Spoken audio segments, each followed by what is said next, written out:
கேரளாவில் கண்ணூரில் ஒரு ஆணும் பெண்ணும் சேர்ந்து ஒரு பரதநாட்டிய நிகழ்வை நிகழ்த்துறாங்க.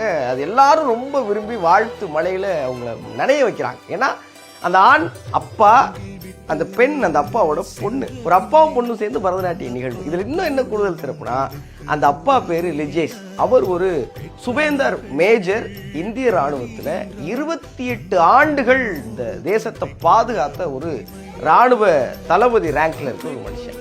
28 ஆண்டு சேவைக்கு பிறகு 2024 ரிட்டையர் ஆனதுக்கு பிறகு தன்னுடைய 17 வயசு பொண்ணு வைதேகி கிட்ட பரதம் கற்றுக்கிறாரு இந்த மனுஷன். கற்றுக்கிட்டு இன்றைக்கி அவர் ஸ்டேஜில் பெர்ஃபார்ம் பண்ணுறாரு. அடுத்தடுத்த நிகழ்வுகளுக்கு பெர்ஃபார்ம் பண்ண தயாராக இருக்கார். அவர் சொல்கிறாரு, நான் நிறைய போர்களை சந்திச்சிருக்கேன், நிறைய சண்டைகளை சந்திச்சிருக்கேன், மரணங்களை பார்த்துருக்கேன், அதை விட ரொம்ப பயமாக இருக்குது அப்படிங்கிறார்.